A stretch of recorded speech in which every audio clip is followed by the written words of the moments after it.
अस्सलाम वालेकुम friends, welcome करता हूँ आपको एक और लेक्चर में रिस्क और मनी मैनेजमेंट, जहाँ पे हम एक नई बड़ी शानदार चीज़ सीखने वाले हैं और अपने बारे में आपको एक नई एक समझ लो कि एक राज है जिससे आपका पर्दा उठेगा अपने बारे में कि मेरी परफॉर्मेंस कैसी है। तो और भी कई जगहों पे ये अगर आपको कैलकुलेट करना आता है तो बहुत काम आने वाला है आपके। बहुत सारे धोखे, फ्रॉड जो होते हैं उनसे आप बचने वाले हो और बहुत सारी अपॉर्चुनिटीज़ मिल सकती हैं आपको एज अ ट्रेडर अगर आप इस चीज़ को मेंटेन करके रखने की कोशिश करते हो। आपकी बहुत डिमांड बढ़ सकती है मार्केट के अंदर एज अ ट्रेडर अगर आपने इस चीज़ को मेंटेन किया हुआ है। इसको बोलते हैं कहाँ गया जी ये,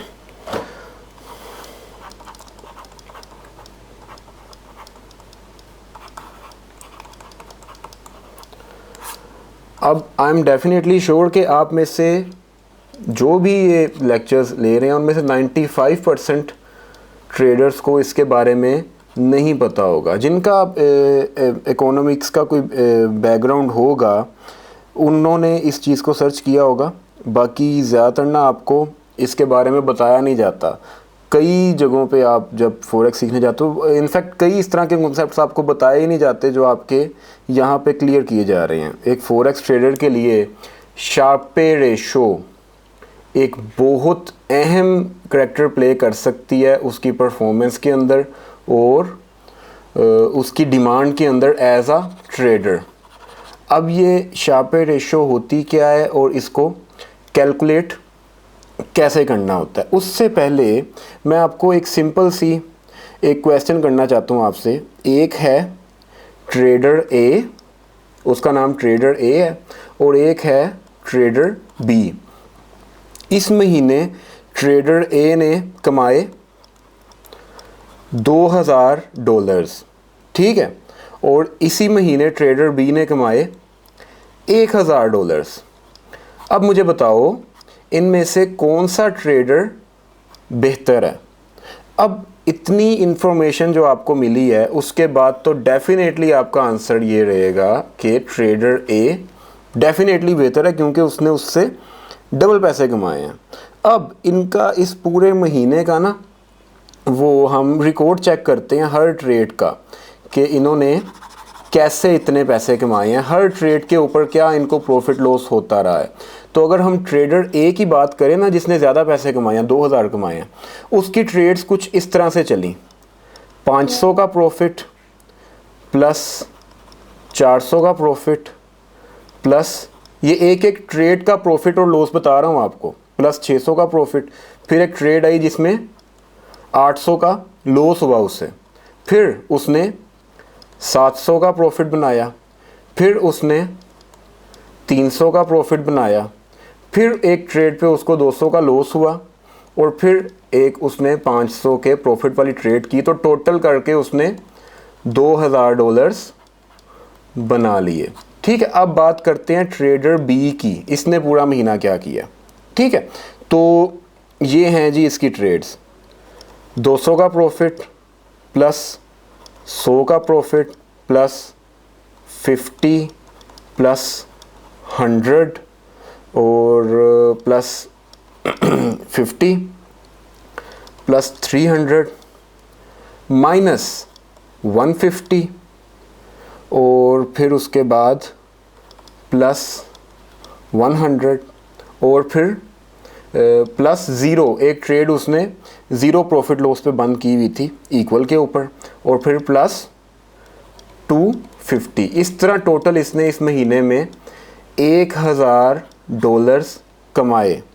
अब मुझे बताओ इन दोनों में से बेहतर ट्रेडर कौन सा है। अब आपका आंसर होगा ट्रेडर बी।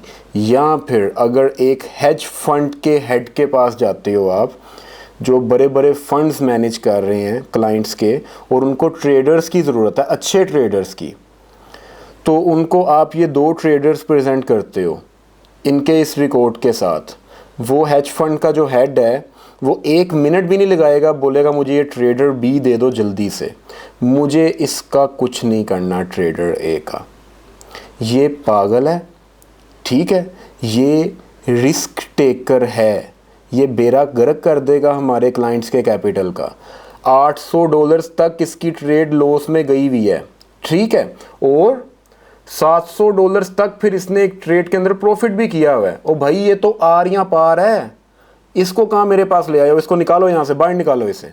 ये है मेरे काम का बंदा, ठीक है। मैक्सिमम लॉस गया इसका 150 तक का, और उसकी समझदारी आपको एक एक ट्रेड में नज़र आ रही है कि ये एक बहुत मैच्योर और समझदार ट्रेडर है, ठीक है। इसका शार्प पे रेशो ज़्यादा है, इसका बहुत कम है।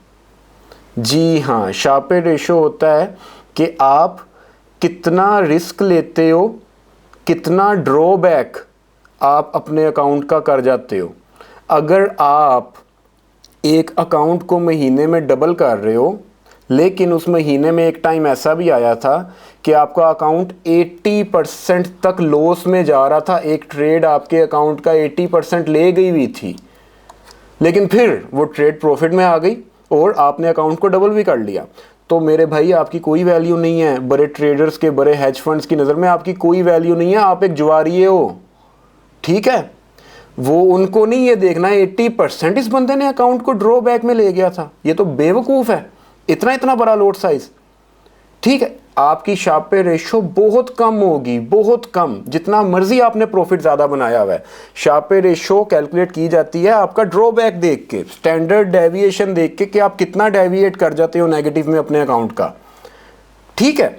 तो बड़े बड़े ट्रेडर्स, पढ़े लिखे ट्रेडर्स ये चीज़ देखते हैं, वो आपका ये नहीं देखते कि महीने में अकाउंट डबल, 25 दिन में अकाउंट डबल, वो तो कोई भी कर लेता है। मैं कल आपको एक अकाउंट डबल करके दिखा सकता हूँ, लेकिन वो नेगेटिव भी हुआ हो सकता है भाई, रिस्क लूँगा ना, ठीक है। तो रिस्क तो कोई भी ले सकता है, किसी कोई चीज़ सीखने की ज़रूरत ही नहीं है, अक्कर बक्कर बम्बे बो, या डबल या ज़ीरो, ठीक है। तो शार्प पे रेशो इस कदर इम्पोर्टेंट चीज़ है फॉरेक्स में, अगर आपने अपनी ये मेंटेन करके रख ली तो नो मैटर आप कितना प्रॉफिट बना रहे हो, आपकी डिमांड बहुत ज़्यादा होने वाली है। आपके पास फिर कैपिटल है या नहीं है, आपको हेज फंड्स वगैरह, और हर मुल्क में हेज फंड्स काम कर रहे होते हैं, कई कंपनीज काम कर रही होती हैं, उनको अच्छे ट्रेडर्स की ज़रूरत होती है, ठीक ठाक उनको सैलरीज देते हैं और फिर उनको कमीशन वगैरह भी देते हैं जो फंड वो मैनेज कर रहे होते हैं ना उसके अंदर से, ठीक है। तो शार्प पे रेशो देखते हैं वो सिर्फ, और इसके अलावा और कुछ नहीं देखते। आप उसके पास जाके कहते हो मैंने $1000 के अकाउंट को मैं $10,000 पे लेके गया हूँ, तो वो कहेगा मैं क्या करूँ, किस तरह लेके गए हो, ज़रा मुझे दिखाना। वो देखेगा जी $1000 पे जब आपका अकाउंट था तो आपने जो ट्रेड्स लगाई थी वो कितना का आपने रिस्क लिया था। अगर तो बड़ा बड़ा रिस्क लेके आपने पहले उसको 2000 किया, फिर बड़ा बड़ा रिस्क लेके आपने उसको 4000 किया, तो वो कहेगा तुम मेरे किसी काम के नहीं हो, जल्दी से यहाँ से निकल जाओ, मुझे ना बताओ तुमने कितना 10 गुना अपने अकाउंट को किया, तुम्हारे पल्ले कुछ नहीं है, तुम एक दिन बुरी तरह से बर्बाद होगे। तो ये कोई बहादुरी नहीं है, समझ आई। अब शार्प पे रेशो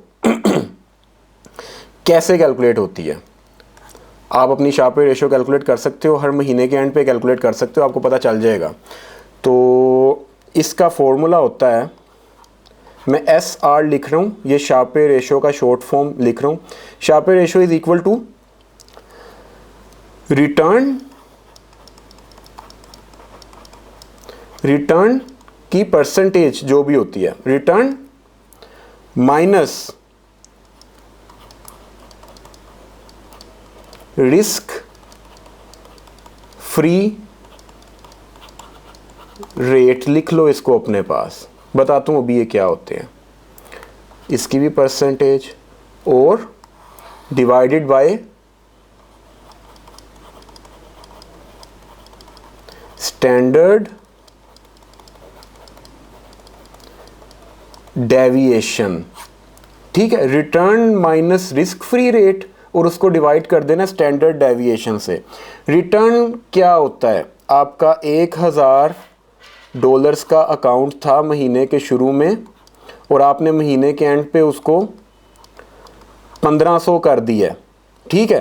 तो आपने अपने अकाउंट का कितने % रिटर्न लेके आए हैं, डेफिनेटली आपको पता चल गया ना, 50% आपने रिटर्न दिया है अपने अकाउंट का। तो यहाँ पे रिटर्न में ये वैल्यू आ जाएगी। रिस्क फ्री रेट क्या होता है? देखो, हर मुल्क का अपना अपना एक रिस्क फ्री रेट होता है। रिस्क फ्री रेट बोलते हैं कि आप एक जगह पे अपने पैसे रखवाते हो, पैसा आपका सेफ रहता है और उस पैसे के ऊपर आपको कोई ना कोई प्रॉफिट मिलता रहता है मंथली। हर मुल्क में ऐसा होता है। बैंक्स आपको ये ऑफ़र करते हैं। जैसे पाकिस्तान की बात करें, यहाँ पे कौमी बचत है जहाँ पे वो रिटायर्ड लोग या बूढ़े लोग अपने पैसे रखवाते हैं, तो मंथली उनको कुछ ना कुछ आना शुरू हो जाता है। इसी तरह से बैंक्स भी आपको ऑफ़र करते हैं कि हमारे पास अपना पैसा रखवाएं, हम उससे कारोबार करेंगे, लेकिन आपका पैसा जो आपने रखवाया हुआ है वो 100% सेफ़ है, रिस्क फ्री है और इतने % आपको उस पर रिटर्न भी मिलता रहेगा मंथली। अब अगर मैं कौमी बचत की बात करूँ ना, तो वो अपना रिटर्न देते हैं तकरीबन 1% महीने का। मतलब अगर आपने 1 लाख रुपया कौमी बचत में रखवाया है, तो आपके किसी पेरेंट ने रखवाया, किसी बुज़ुर्ग ने रखवाया है 1 लाख रुपया कौमी बचत के अंदर, तो उसको महीने का 1% रिटर्न मिलता रहेगा उसके ऊपर, और 1 लाख रुपया सेफ़ है। वो 1% क्या है? 1 लाख रुपए का 1000 रुपया महीने का अब उसको आता रहेगा।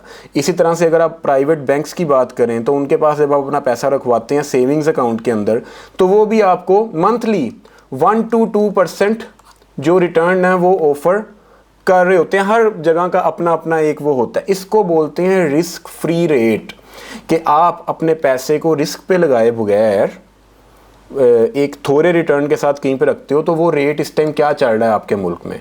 हमारे यहाँ पे 1 to 2% चल रहा होगा ना, ठीक है।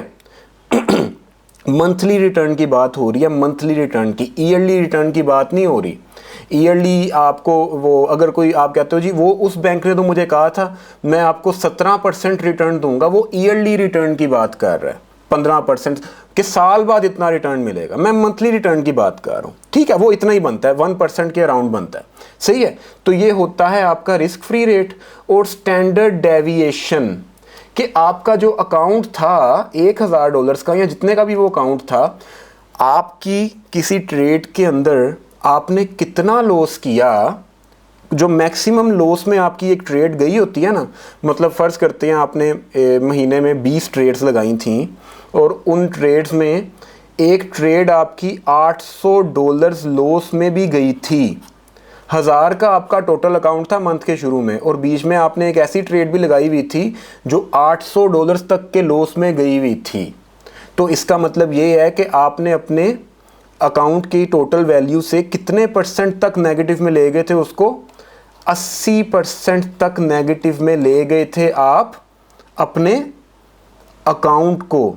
इतना डेविएट कर गए थे आप अपनी ओरिजिनल अमाउंट से। बेशक उसके बाद वो वापस प्रॉफिट में आ गई ट्रेड, लेकिन एक दफ़ा $800 लॉस में चली गई थी।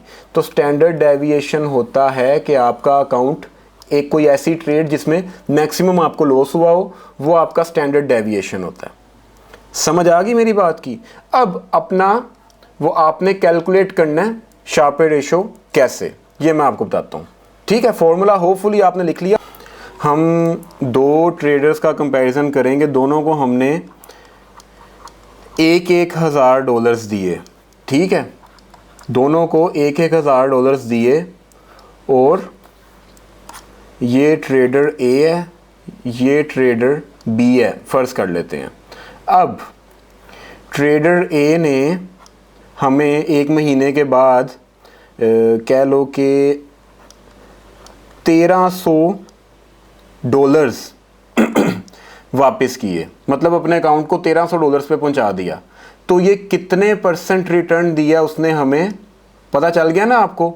रिटर्न है उसका 30%, ठीक है। इसी तरह एक ट्रेडर बी है जिसने हमें $1700 बना के दे दिया अकाउंट। इसका रिटर्न कितना है? 70% का इसने हमें रिटर्न दिया है। अब हमने इन दोनों की शार्पे रेशो कलेक्ट करनी है। रिटर्न हमारे पास आ गए, इन दोनों ने हमें कितना दिया। शार्पे रेशो का फॉर्मूला क्या है, याद है ना?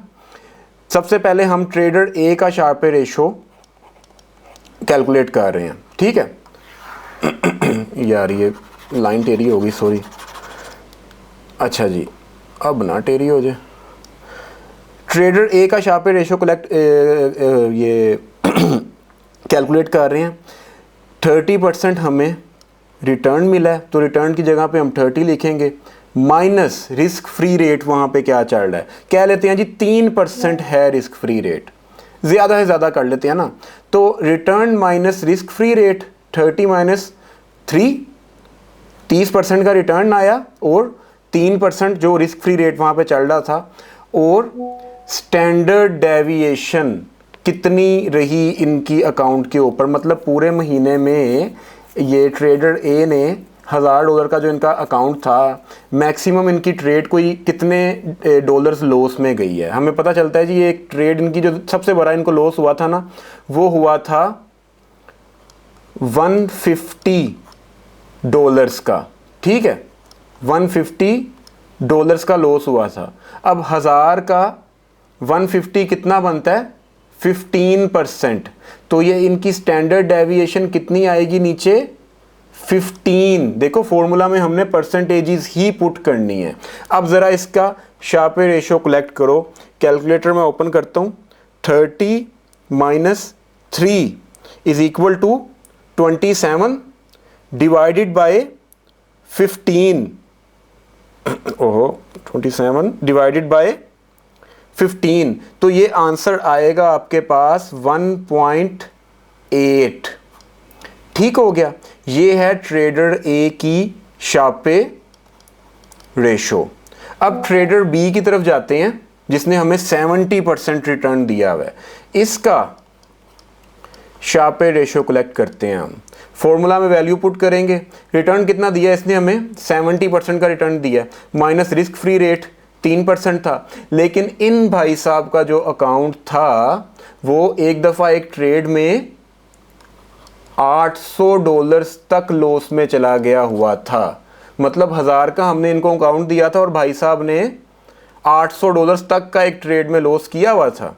तो मतलब अकाउंट का 80% तक ये नेगेटिव में ले गए थे, 80% की डेविएशन आ गई थी इनके अकाउंट में। तो हम स्टैंडर्ड डेविएशन में 80 लिख देंगे। अब इनका शार्प पे रेशो हम कैलकुलेट करते हैं। 70 minus 3 is equal to 67, 67 divided by 80, तो इनका शार्प पे रेशो आया है हमारे पास 0.8 का। ये चीज़ देखते हुए हर बंदा, कोई भी बड़ा समझदार बंदा होगा, पैसे वाला, कोई भी बिजनेसमैन होगा, कोई भी हेज फंड मैनेजर होगा, वो इस ट्रेडर को रिजेक्ट कर देगा। ठीक है, वो कहेगा मुझे ये ट्रेडर चाहिए, मुझे 30% रिटर्न बर्दाश्त है, मैं ऐसे 70% पे लानत भी नहीं भेजता। शार्प पे रेशो जिसका ज़्यादा है वो ट्रेडर कामयाब है। अब आपको होपफुली समझ आ गई होगी कि हर मंथ के एंड पे आपने अपना शार्प पे रेशो कैसे वो कैलकुलेट करना है। ठीक है, पूरी ट्रेड्स आपके सामने होंगी, हिस्ट्री आपके सामने होगी, टोटल आपका रिटर्न आपके सामने होगा आपके अकाउंट का, और जो भी रिस्क फ्री रेट सर्च कर लेना क्या चल रहा है इस टाइम, हर टाइम पे अलग अलग चल रहा होता है। कौमी बचत का देख लेना या किसी बैंक का देख लेना, नॉर्मली 1 to 2% ही होता है, ये 3% भी मैंने ज़्यादा रखा हुआ है। ठीक है, तो उसको फिर अपने स्टैंडर्ड डेविएशन पे भी देख लेना कि बड़े से बड़ा रिस्क आपने क्या लिया था पूरे महीने में किसी ट्रेड के ऊपर, और कितना रिस्क क्या लिया था ये मैटर नहीं करता, कितना लॉस में एक्चुअली गई थी आपकी ट्रेड, उस ट्रेड को देख लेना कि इतना डेविएट किया था मेरा अकाउंट, आपका शार्प पे रेशो आपके सामने आ जाएगा। मेरे भाई इसको मेंटेन कर लिया, तुम इमेजिन भी नहीं कर सकते तुम्हारी क्या वैल्यू हो सकती है। अब आइंदा अगर आपके पास एक डबल शाह आता है, अकाउंट मैनेजर आता है, तो आपका पहला क्वेश्चन उससे क्या होना चाहिए, उसको कहो मैं तुम्हें अपने कपड़े उतार के भी बेच के पैसे दे दूंगा, मुझे ज़रा अपना शार्प पे रेशो बता दो। वो आगे से लिटरली कहेगा कि हैं क्या क्या चीज़, नहीं समझ आएगी उसको, क्या किस चीज़ की बात कर रहे हैं आप उसको को मुझे अपना शार्प पे रेशो बताओ, कहेगा वो क्या होता है मेरे भाई, उसके बाद फिर उसको ब्लॉक कर देना। ये सारे जुआरिये यहाँ बैठे हुए हैं, अकाउंट मैनेजर्स जो आपको व्हाट्सएप ग्रुप बना के वो लालच देते हैं। इन बेचारों की कोई औकात नहीं होती, इन बेचारों का कोई मकसद नहीं होता ज़िंदगी का। ये ना इनकी घर में कोई इज़्ज़त होती है, ना इनकी बाहर कोई इज़्ज़त होती है। ठीक है, व्हाट्सएप ग्रुप पे इन्होंने अपनी एक इमेजिनरी दुनिया बनाई होती है, वहाँ पे लोगों को बेवकूफ़ बना रहे होते हैं। और यकीन करो बेवकूफ़ों की कमी नहीं है, सिर्फ पाकिस्तान में नहीं पूरी दुनिया में बेवकूफ़ों की कमी नहीं है। बहुत सारे ऐसे लोग हैं जो पैसा हाथ में लेके इस तरह के बेवकूफ़ों के पीछे भाग रहे होते हैं कि यार ये लो तुमने महीने में अकाउंट को डबल कर दिया था, ये पकड़ो। ऐवी थोड़ी फिर वो डबल शाह जैसे और बाकी वो पोंजी स्कीम वाले इतना ऊपर निकल जाते हैं। तो इन लोगों की इस साइकी का यूज़ करते हुए ये अकाउंट मैनेजर्स इस तरह से, कोई समझदार बंदा इनको अपने कमरे में नहीं घुसने देगा, फिर चाहे डबल क्या महीने में ट्रिपल करते हो ये अकाउंट। ये इतना बड़ा रिस्क लेते हैं, इतना बड़ा रिस्क लेते हैं कि आप इमेजिन भी नहीं कर सकते। आपको यही पता होता है कि ये बंदा मुझसे मेरे अकाउंट का पासवर्ड मांग रहा है, मैं इसको आईडी पासवर्ड दे देता हूँ, इसने कौन सा विड्रॉ ले सकता है, विड्रॉ तो मैं ही ले सकता हूँ ना ब्रोकर से। और भाई उसने विड्रॉ लेना भी नहीं है, वो तुम्हारे अकाउंट से ट्रेड करेगा, मज़ा लेगा पूरा तुम्हारे अकाउंट का। यकीन करो बड़ी सेटिस्फेक्शन आती है इनको, बड़ी ट्रेड्स लगा के पूरा मज़ा लेगा। और डबल हो गया ठीक है, ना हुआ तो उसका क्या जा रहा है, ठीक है। अगर डबल हो गया तो 50% वो तुमसे ले लेगा, क्योंकि तुम्हारी डील हुई थी उसके साथ कि तुम फिर विड्रॉ लेके 50% उसको दोगे और उसने वो 50% भी तुमसे वापस ले लेना कि और इन्वेस्ट करें। देखें मैं इसको महीने में डबल कर गया हूँ ना, अगले महीने ज़्यादा पैसे होंगे, उनको सोचें कहाँ लेके जाऊँगा। तुम्हारे इससे आना कुछ नहीं है, अपना उसने 50% तुमसे ले लेना है। 1-2 महीना जो तुम्हें वो लक से प्रॉफिट बना के देगा, लक से, उसके बाद लॉन्ग रन में वो तुम भी गए वो भी गया, उसने तो गायब हो जाना है, उसने हाइबरनेट हो जाना है। वो छिपकलियाँ, ये मेंढक वगैरह सर्दियों में हो जाते हैं ना हाइबरनेट, फिर गर्मियों में दोबारा बाहर निकलते हैं, तो उनकी जैसी इनकी मिसाल है। 1 से ऊपर जो 1 का या 1 से ऊपर का जो शार्पे रेशियो होता है ना, उसको बेहतर कंसीडर किया जाता है बाकी मुल्कों में। अब हर मुल्क की अपनी अपनी वो होती है यार, रिस्क फ्री रेट अपना अपना होता है। तो अपने हिसाब से देख लेना कि आप अपने अकाउंट का कितना डेविएट करते हो महीने में, उसके हिसाब से अपनी शार्पे रेशियो कलेक्ट कर लेना। ये तुम्हारे बहुत काम आने वाली है। अगर तुम्हें पता होगा ना कि महीने का तुमने एक टारगेट सेट किया हुआ है कि मैंने महीने के एंड पे अपनी शार्पे रेशियो भी मेंटेन करके रखनी है, तो तुम फिर ज़्यादा बड़ा रिस्क भी नहीं। तो रिस्क मैनेजमेंट, मनी मैनेजमेंट में एक ये बहुत चीज़ ज़रूरी थी समझने वाली।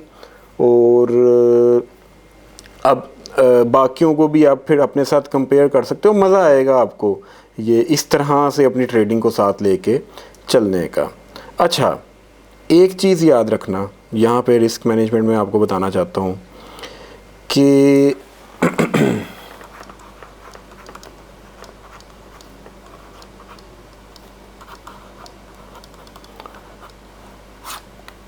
बर्बादी का रिस्क ये आप लोगे तो नहीं, मुझे पता है, लेकिन जब इंसान के ऊपर लालच सवार होता है ना, वो लालच आपको कई लॉजिक्स दिखाता है कि कर ले, ये भी देख, यहाँ से भी कर ले, वहाँ से भी कर ले, ये हर चीज़ तेरे हक़ में है, कर ले इसको, ये मौका दोबारा हाथ में नहीं आना, ठीक है।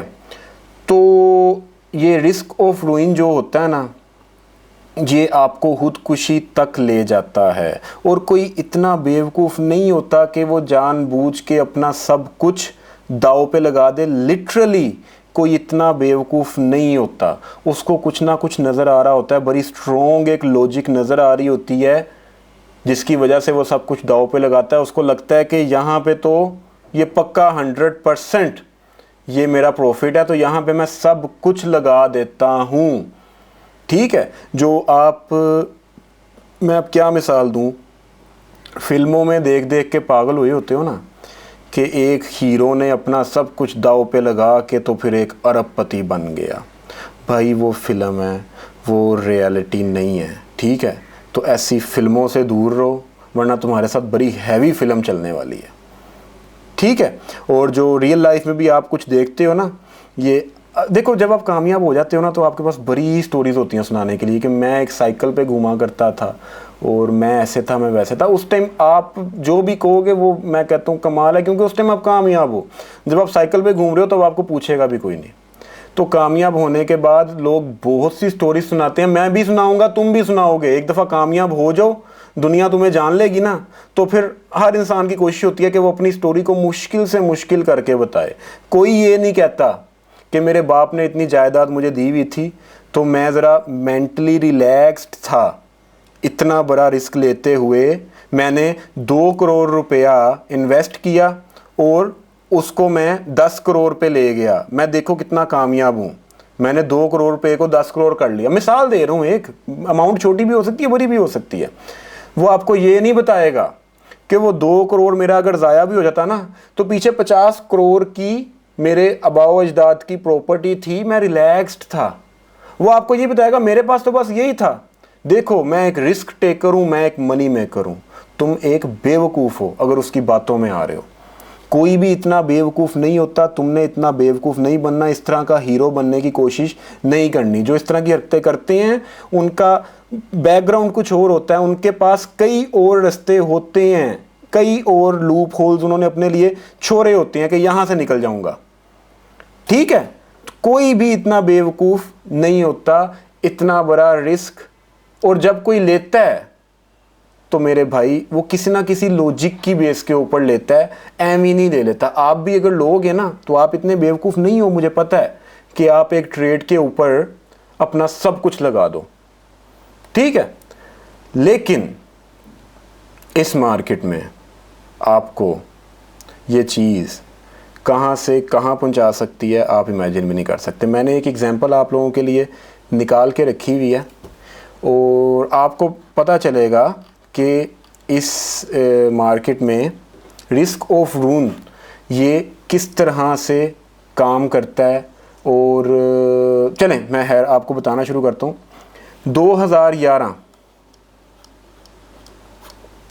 2011 के सितंबर वगैरह के अराउंड ना, सितंबर अक्टूबर के अराउंड बल्कि उससे पहले जुलाई वगैरह में, अगस्त जुलाई में,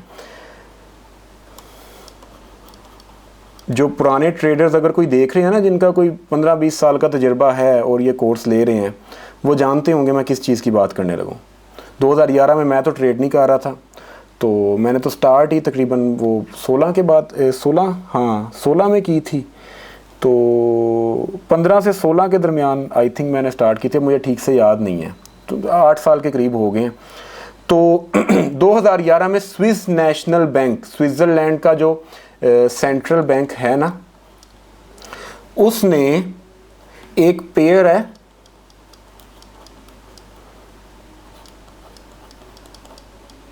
इनकी करेंसी ये CHF है ना, Swiss franc,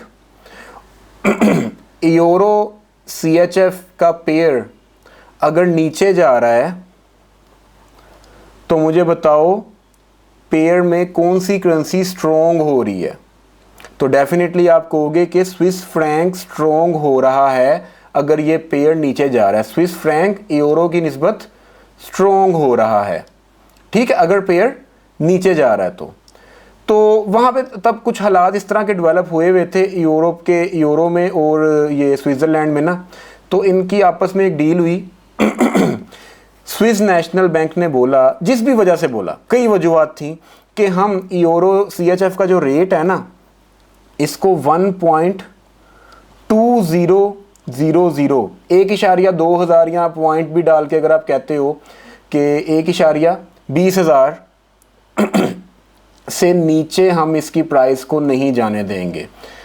Swiss national bank कह रहा है, स्विट्ज़रलैंड का सेंट्रल बैंक कह रहा है कि अगर प्राइस, ये 2011 में इन्होंने अनाउंस कर दिया कि अगर प्राइस यूरो CHF की 1.2000 के करीब आ जाती है ना, इस फिगर के करीब आ जाती है, तो हम इससे नीचे प्राइस को नहीं जाने देंगे। यहाँ पे आके हम पागलों की तरह इस पेयर को बाय करना शुरू करेंगे।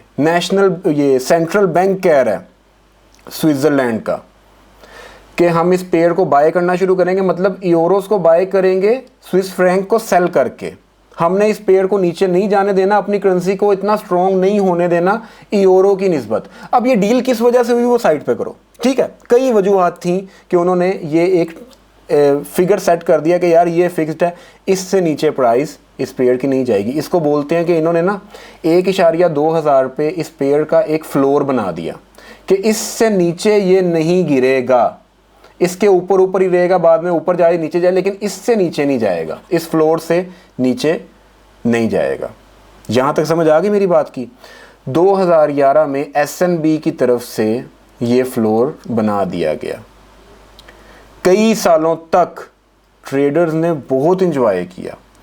जब भी करेंसी ये यूरो CHF का पेयर इस रेट पे आता था ना, यहाँ पे उनको रिस्क फ्री ट्रेड्स मिलती थी कि भाई एक सेंट्रल बैंक ने बोला हुआ है कि हम इससे नीचे नहीं जाने देंगे प्राइस को।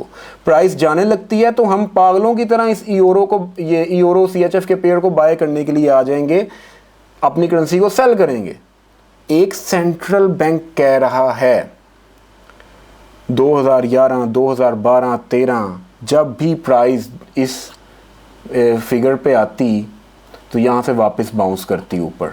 जब भी वापस इस फ्लोर पे आती यहाँ से वापस ऊपर बाउंस करती है 1.21,000। ये अगर इसको 20,000 समझ रहे हो पॉइंट्स डाल के तो 1.21,000, 22,000, 23,000 जो भी प्राइस वापस बाउंस करती। अब हिसाब लगाओ उस टाइम तुम ट्रेड कर रहे होते तो कितना शानदार मौका था यार। ये एक सेंट्रल बैंक ने तुम्हें पूरी तसल्ली दी हुई है कि मेरे भाई यहाँ पे टेंशन नहीं लेनी, हम यहाँ पे पागलों की तरह बाइंग करेंगे तो तुम भी हमारे साथ बाइंग करो, हमने इस फ्लोर को टूटने नहीं देना। कुछ इकोनॉमिकली हालात कुछ इस तरह के थे कि प्राइस इससे नीचे गई तो कुछ नुकसान होगा उन्हें, जो भी उनका ट्रेड वगैरह का आपस में जो भी मैटर्स थे साइड पे करो उन्हें, ठीक है। तो बिल्कुल रिस्क फ्री ट्रेडिंग थी ये। यहाँ पे आप अपना सब कुछ बेच के भी ट्रेड लगा सकते थे, क्योंकि कई सालों से ये फ्लोर फिर 2011 के बाद कई सालों से टिका हुआ था और ये सेंट्रल बैंक अपना पूरा काम कर रहा था। अगर मैं आपको चार्ट पर ले जाके दिखाऊं ना, एक सेकंड जरा मैं चार्ट ओपन कर लूं। मैंने ओपन करके आपके लिए ना ये रखा हुआ है, ये यूरो CHF का चार्ट है, डेली चार्ट है। ये जो ब्लू मैंने हाईलाइट किया हुआ है ना, ये वो दिन था, ये उस दिन की कैंडल थी जो वापस प्राइस को 1.2000 से ऊपर लेके आई। ये जो मैंने लाइन ड्रॉ की हुई है ना, ये 1.2000 यहाँ पॉइंट डाल के कहते हो तो 1.20,000 एग्जैक्टली वही लाइन है। ये मैंने एक लाइन ड्रॉ कर दी हुई है। ये एक फ्लोर बना दिया गया था स्विस नेशनल बैंक की तरफ से कि अब जब भी प्राइस यहाँ पे आएगी ऊपर जाएगी, इस फ्लोर से नीचे नहीं जाएगी। ये देखो यहाँ पे भी कितना अरसा प्राइस मूव करती रही है, कितने साल, 2012, 2013। मैं अगर आगे लेके जाऊं ना इस चार्ट को, ये देखना कैसे कितने दिनों तक आप देख रहे हो प्राइस उस फ्लोर के ऊपर ऊपर रही है, उससे नीचे नहीं गई। कुछ दिन ऐसे आए हैं कि प्राइस थोड़ा सा नीचे गई है, विक बना के वापस ऊपर आ गई है, लेकिन नीचे नहीं जा रही है। 1.2000 का फ्लोर बहुत अच्छे तरीके से काम कर रहा है। यहाँ पे कई ट्रेडर्स बाय के बड़े बड़े ऑर्डर्स, बहुत बहुत बड़े ऑर्डर्स, क्योंकि रिस्क फ्री ट्रेड है ना यार। सेंट्रल बैंक ने कहा है आपको और क्या चाहिए। आगे देखो फिर मार्केट एकदम से ये देखो चार्ट ऊपर गया है, ये यहाँ से फिर उठना शुरू हुई है। ये 2012 के अगस्त की कोई बात है। फिर से कई अरसा ये फ्लोर पे रहने के बाद यार ये क्यों नहीं ठीक से काम कर रहा। ये देखो कितने दिनों तक फ्लोर पे ही कंसोलिडेट करने के बाद कई बाय के ऑर्डर्स यहाँ पे आए, फाइनली प्राइस उठना शुरू हुई है। देखो ऊपर गई, कितने ट्रेडर्स ने क्या कमाल के प्रॉफिट बनाए होंगे, हिसाब लगाओ। देखो प्राइस कहाँ जा रही है, कितना ऊपर चली गई, 1.24,000 तक चली गई, 1.25,000 तक चली गई। ये है फ्लोर नीचे। ये देखो कईयों ने बाय किया होगा, कईयों ने यहाँ से किया होगा, कईयों ने एग्जैक्ट इस अमाउंट से कर लिया होगा कि भाई नीचे तो रिस्क ही कोई नहीं है, प्राइस जा ही नहीं सकती। तो ये देखो फ्लोर से ऊपर मूव कर रही है, दिन गुजरते जा रहे हैं, महीने गुजरते जा रहे हैं, साल गुजरते जा रहे हैं, और फिर ये देखो फिर से फ्लोर के पास आती है, वापस ऊपर उठती है।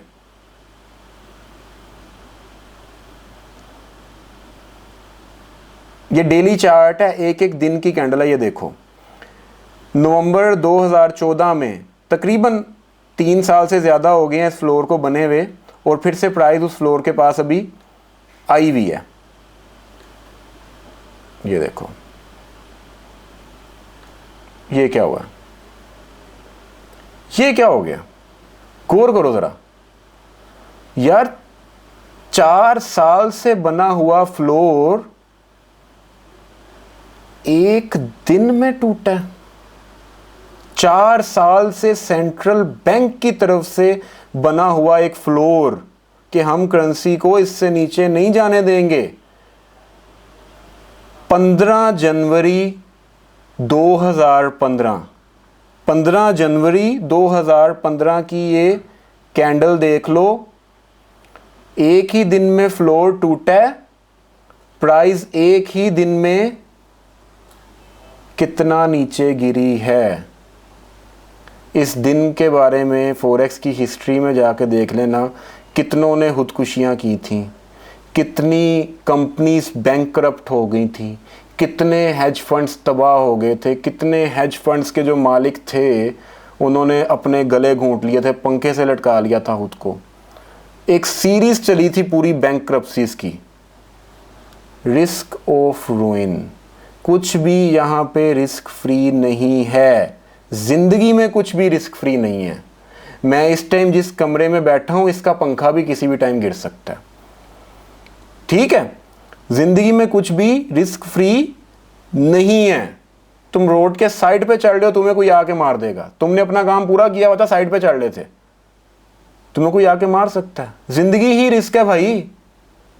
तो यहां पे रिस्क फ्री कैसे हो सकता है? पिछले 4 साल से ये फ्लोर काम कर रहा, ट्रेडर्स ने ठीक ठाक पैसा कमाया, फिर कितना अरसा मार्केट इस फ्लोर से ऊपर रहने के बाद, गौर तो करो जरा, मैं जूम आउट करके दिखाऊं आपको। ये देखो, ये सारे वो 4 साल हैं। यहां से स्टार्ट हुआ, ये फ्लोर बना, उसके बाद देखो कैसे कितना ये शुरू में प्रॉफिट देता रहा। वो नीचे रेड लाइन देखो, प्राइस 1.24,000 25,000, फिर फाइनली कितने अरसे के बाद यहाँ पे प्राइस आई है। पागलों की तरह यहाँ पे फिर से इतने सालों के बाद ट्रेडर्स ने बाय करना शुरू किया, पागलों की तरह, कि भाई यही तो मौका है एलन मस्क बनने का। तो एक ही दिन में प्राइस कितना नीचे गई है, इसकी विक का अंदाज़ा लगाओ। 0.96 जो कह रहे थे 1.20,000 से नीचे नहीं जाने देंगे, एक दिन में वो फ्लोर टूट के 0.96,000 तक पहुंचा। तुमने स्टॉप लॉस कहाँ रखा होगा? यहाँ रखा होगा, यहाँ रखा होगा, यहाँ रखा होगा। यहाँ पे तुमने स्टॉप लॉस रखा ही नहीं होगा। यहाँ पे स्टॉप लॉस की ज़रूरत ही नहीं थी। यहाँ पे तुम रिस्क फ्री थे, और जितना बड़ा तुमने यहाँ पे लोड साइज लगाया हुआ था ना, वो स्टॉप लॉस बनता ही नहीं था उसका छोटा सा स्टॉप लॉस भी तुम्हारा अकाउंट फुल वॉश था, क्योंकि पूरा सब कुछ लगा दिया हुआ है रिस्क पे। तो वहां पे तो स्टॉप लॉस का जवाब ही नहीं बनता कि मैं एक ट्रेड लगा रहा हूं, मेरा $1000 का अकाउंट है और मैंने 5.0 की एक ट्रेड लगा दी है, और मैं 20 पिप का स्टॉप लॉस रख रहा हूं, 20 पिप का, 30 पिप का स्टॉप लॉस। और भाई मैंने ट्रेड ही 5.0 की लगाई हुई है, मेरा स्टॉप लॉस बहुत छोटा है, 20 पिप का है, लेकिन हो सकता है कि मेरा अकाउंट ही 10 पिप पे वॉश हुआ हो, मेरा लोड साइज इतना बड़ा है। तो यहाँ पे स्टॉप लॉस तो किसी ने लगाया नहीं हुआ था। और उसके बाद अभी तक देखो प्राइस, अभी जो प्राइस चल रही है ना आज 2023, अभी प्राइस चल रही है 0.96,000 समथिंग, वापस उसी लेवल पे प्राइस आई हुई है आज के दिन में। उसके बाद मार्केट देखो कितना अरसा फिर इसके नीचे मूव करती रही, और आगे मार्केट ने उस फ्लोर को एक दफ़ा, अब वो देखो जो एक सपोर्ट बना हुआ था उसको एज आ रेजिस्टेंस एक दफ़ा टेस्ट करने भी गई यहाँ पे। ये कब की बात है? 2018 के जून की बात है, अराउंड जून जुलाई की बात है, कि वापस उसको टेस्ट किया, फिर वहाँ से वापस नीचे गिरना शुरू हुई है, और आज अभी प्राइस वही 0.96,000 समथिंग पे खड़ी है। ये है आज की प्राइस। तो मेरे भाई इस एग्जाम्पल से आपने कुछ सीखा है? जितने भी पुराने ट्रेडर्स हैं, आप किसी को जानते हो, उससे जाके पूछ लेना कि आपको यूरो CHF का फ्लोर याद है जब वो टूटा था। Risk of रूइन। सेंट्रल बैंक भी अगर आपको ये कह देता है ना कि मैं तुम्हारे पीछे खड़ा हूँ, तो वो भी ज़्यादा देर टिक नहीं पाएगा। मैंने आपको बोला है सेंट्रल बैंक के सरप्राइजेज जब आए तब आपने पागलों की तरह टूट पड़ना है उन सरप्राइजेस के ऊपर, ठीक है। सरप्राइजेस कुछ और होते हैं, एकदम से मार्केट ऊपर जाती है, आपने अगर खुद को विजिलेंट रखा हुआ है, मेहनत की हुई है, उनसे आप बहुत कमाओगे, मैं भी कमाता हूँ, स्टिल कमाता हूँ, और मेरा ज़्यादातर फोकस इन सरप्राइजेस के ऊपर होता है क्योंकि मेरा फंडामेंटल एनालिसिस अच्छा है।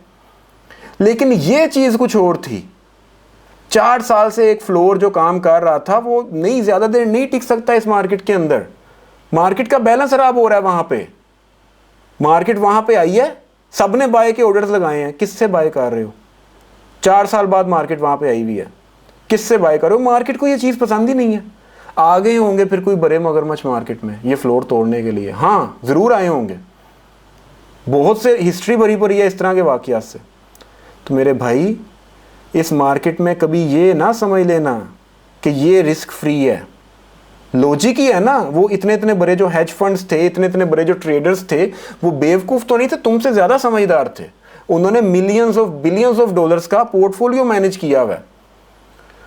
उन्होंने अपना सब कुछ स्टेक पे लगा दिया एक लॉजिकल चीज़ देखते हुए कि भाई सेंट्रल बैंक पीछे खड़ा है, 4 साल से फ्लोर इंटैक्ट है। बेवकूफ़ बन गए, लालची बन गए, दिमाग बंद हो गया, मार्केट के बैलेंस को नहीं समझ पाए, बर्बाद कर लिया उसको। तो कभी भी इस ओवर कॉन्फिडेंस में आके अपना बेड़ा गर्क ना करवा लेना, मैं सही कह रहा हूँ।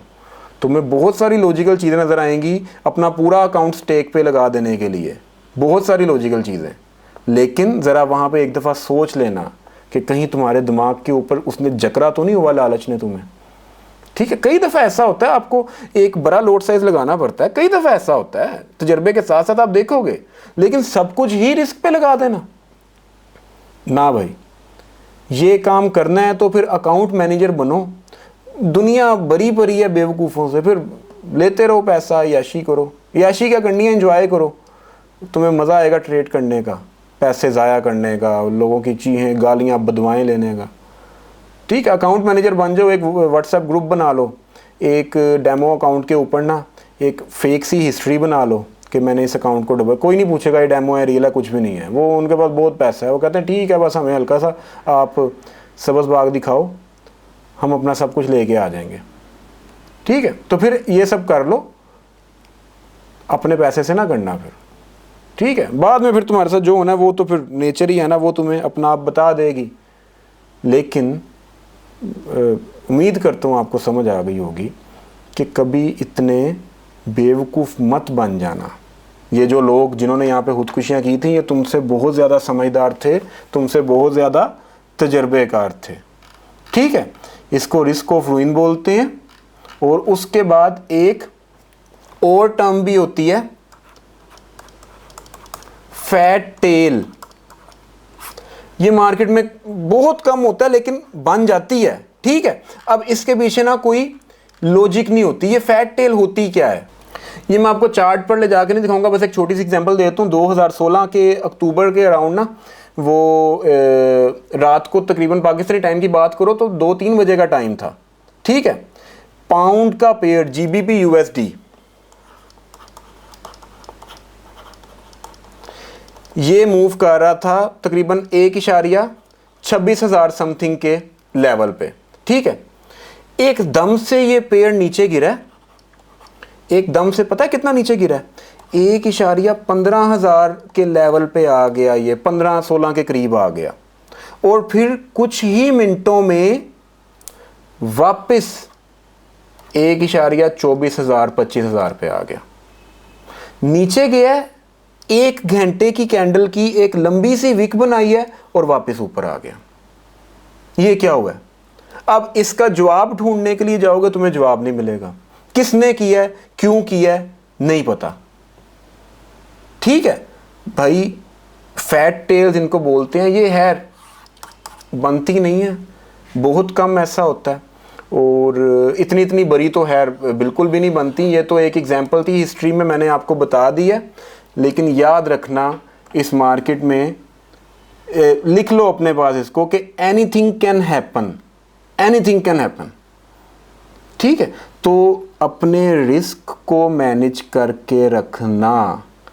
तुम स्टॉप लॉस की क्या इंपॉर्टेंस है ये तब जानोगे जब ये तुम्हें एक दफ़ा बचा लेगा, या जब ये तुम्हें एक दफ़ा बर्बाद कर देगा जब तुमने नहीं लगाया होगा। अब ये जो फैट टेल आई थी जीबीपी यूएसडी में, इसमें किसी ने स्टॉप लॉस लगाया होता तो उसकी ट्रेड बंद हो जानी थी, फिर मार्केट जितना मर्जी नीचे जाए। उसके बाद बेशक मार्केट ऊपर आ गई, लेकिन जितना मार्केट नीचे गिरी थी सबके अकाउंट्स वॉश हो गए होने थे, ट्रेड्स बंद हो गई होनी थी। तो उस टाइम तुमने ये स्टॉप लॉस लगाया होता तो तुमने इसका माथा चूमना था। समझ आई मेरी बात की? तो खुद को कभी भी ओवर कॉन्फिडेंस में, इसको पाउंड का फ्लैश क्रैश भी बोलते हैं कि एक दफ़ा हुआ था। खैर अब इतने इतने बड़े फ्लैश क्रैश नहीं होते, लेकिन विक्स बन सकती हैं मार्केट के अंदर। सही है? तो स्टॉप लॉस बहुत ज़्यादा ज़रूरी है। मैं आपको डिसहार्ट नहीं कर रहा, मैं आपको परेशान नहीं कर रहा। जो एग्जांपल्स दी हैं ये सालों में, हिस्ट्री में कुछ एग्जांपल्स थी, सिर्फ आपको ये समझाने के लिए कि मार्केट के ये बिहेवियर्स भी रह चुके हैं। ये यूजुअल बिहेवियर्स नहीं है मार्केट के, आपको डरने की ज़रूरत नहीं है। सिर्फ आपको स्टॉप लॉस की, रिस्क मैनेजमेंट की इंपॉर्टेंस बताने के लिए मैंने आपको ये सब बताया कि कभी भी ओवर कॉन्फिडेंस में आके सब कुछ दांव पे मत लगा देना।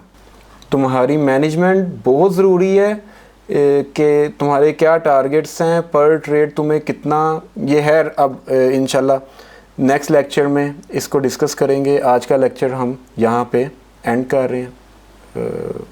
उम्मीद है कि काफ़ी कुछ आपने आज सीखा होगा, काफ़ी कुछ। थैंक यू जी, खुदा हाफिज़।